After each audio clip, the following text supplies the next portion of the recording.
Kita makan ni. Kita suka makan lah malam. Saya tak boleh duduk dalam makan. Kita makan ni. Siapa kena tahu, kena saya tahulah saya kuat makan. Saya tak ada diet. Ada ke makan biskut? Apa barang makan biskut? Lepas tu saya minum air untuk menggemukkan badan. Ni air untuk gemukkan badan. Orang minum air untuk kuruskan badan, saya tak. Ni air menggemukkan badan.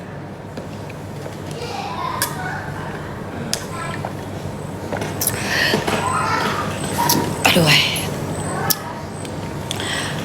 Mana ada biskut? Ni bukan biskut. Ini menggemukkan badan. Saya makan dengan coklat. Ni kejap lagi nak keluar makan. Pergi makan seafood. Saya suka keluar malam. Suka malam-malam makan. 3-4 pagi pun makan. Kadang-kadang saya tak main dah minum air masak. Saya minum air manis. Selalu tidur pukul berapa? Saya tidur lambat sebab kan jaga anak. Mana boleh tidur? Anak setiap 2 jam nak susu. Jadi saya tidur. Lepas tu dongis, bangun baju susu. Tidur balik 2 jam baju susu. Kalau saya duduk rumah lah. Tapi kalau saya keluar, bibi lah jaga. Kena lain suami pula. Kat luar kena lain suami pula. Penat tu hidup saya. Betul tak, Fi? Ya. Penat tak jadi latihan Venezuela ni? Tu tanya bibik saya. Saya kat rumah relax ke? Goyang kaki ke?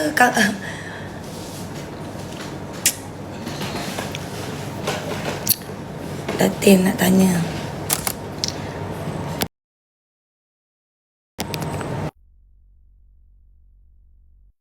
Tak tidur. Saya duduk rumah, saya jaga anak saya sendiri ke? Fi jaga? Saya kat rumah, saya jaga sendiri. Anak saya semua dengan saya tidur balik. Tapi yang besar tak tidur lah, yang kecil. Edward dengan Eden Martin. 2 orang tu. Tapi kalau saya keluar dengan Datuk, spend time dengan Datuk lah.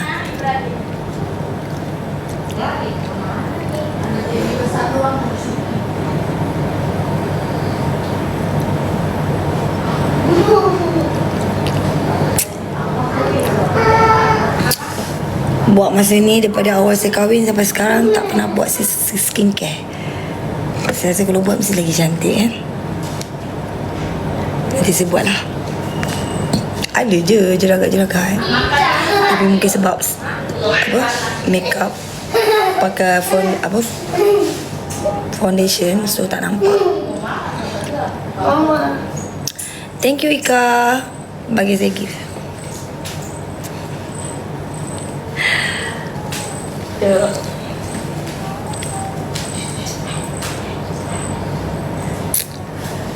Saya umur berapa?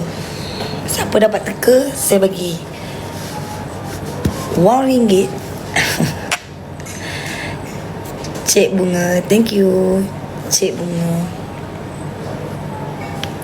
thank you. Yang bagi saya gift. Laju je. Buat tisu jap.